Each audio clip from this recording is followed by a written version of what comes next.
कहते हैं संभलने के लिए एक ठोकर का लगना जरूरी है, और एक ठोकर हमें सन 2012 में लगी, लेकिन क्या हम उससे संभले? नहीं, हम नहीं संभले। और आज हमारे सामने जो बंगाल का उदाहरण है, ये भी बस वही है। और आज इस घटना से हम सबके दिल एक बार फिर दहल उठे हैं। लेकिन फिर वही सवाल, आखिर कितना समय और लगेगा और कितने समय बाद हम इसको भी भूल जाएंगे?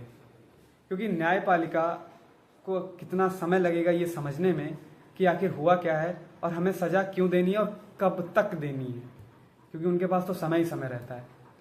निर्भया केस में उनको 7 साल लग गए थे उन अपराधियों को फांसी के फंदे तक पहुंचाने में। और ऐसे तमाम सारे केस हैं जहां न्यायपालिका में केस चलते रहते हैं और उनके निर्णय अभी तक नहीं आ पाए। मैं आपको कुछ अहम मामले बताने वाला हूँ, कुछ मुख्य मामले बताने वाला हूँ जो रेप से ही संबंधित हैं और जिनके फैसले अभी तक नहीं आए हैं और जो बरसों पुराने हैं। सबसे पहले मुंबई का एक शक्तिनगर मिल केस, जहां 5 आदमियों ने मिलकर एक 22 साल की महिला के साथ गैंग रेप किया, जिसका केस आज तक चल रहा है, उसमें निर्णय अभी भी नहीं आया। दूसरा केस उन्नाव का है, जहां एक 17 साल की लड़की के साथ रेप हुआ और उसने सन 2018 में उत्तर प्रदेश मुख्यमंत्री आवास के सामने आत्मदाह करने की भी कोशिश की, लेकिन अभी तक उस पर कोई निर्णय नहीं आया।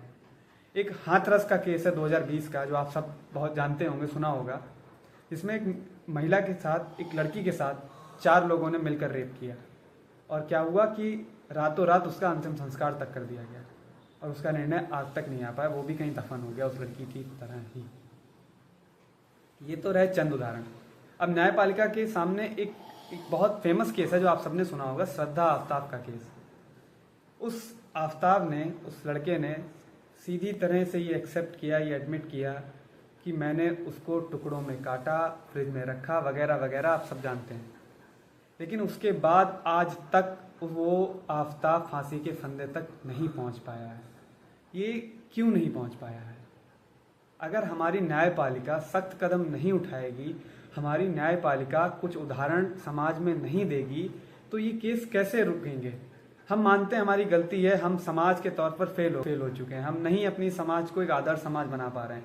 लेकिन एक न्यायपालिका अगर एक यहाँ पे एक कठोर कदम उठाकर एक ऐसा उदाहरण दे दे समाज में, जिससे आदमी कुछ गलत काम करने से पहले, कुछ ऐसा करने से पहले 1 बार नहीं, 10 बार नहीं, 100 बार सोचेगा, उस वक्त वो डर होगा ना जो इंसान के, वो सिर्फ न्यायपालिका ही बना सकती है। अगर न्यायपालिका ऐसी ढीली पड़ जाएगी, सालों साल केस चलाएगी, तो कैसे अपराधी रुकेंगे? अपराध रुकेगा ही नहीं, क्योंकि उनको तो कोई डर है ही नहीं। और कुछ केस में न्यायपालिका डिसीजन देती है, वो जेल भी जाते हैं अपराधी, वो रेपिस्ट जेल जाते हैं, लेकिन कुछ ही सालों के अंदर वो बेल पर वापस आ जाते हैं। क्यों आ जाते हैं वापस? आखिर ऐसा क्यों उनके साथ किया जाता है कि वो जो इतने दरिंदे किस्म के लोग हैं, वो समाज में खुलेआम इज्जत के साथ घूम रहे हैं? तो इस पे न्यायपालिका अगर कुछ कठोर कदम उठाए तो समाज में बहुत सारे चेंजेस आ सकते हैं। तो ये मेरा एक छोटा सा सवाल न्यायपालिका को लेके है कि कठोर और जल्द से जल्द कदम उठाएं। अगर कोई एक मशहूर कहावत आपने सबने सुनी होगी, justice delayed mean justice denied. ये एकदम सत्य बात है।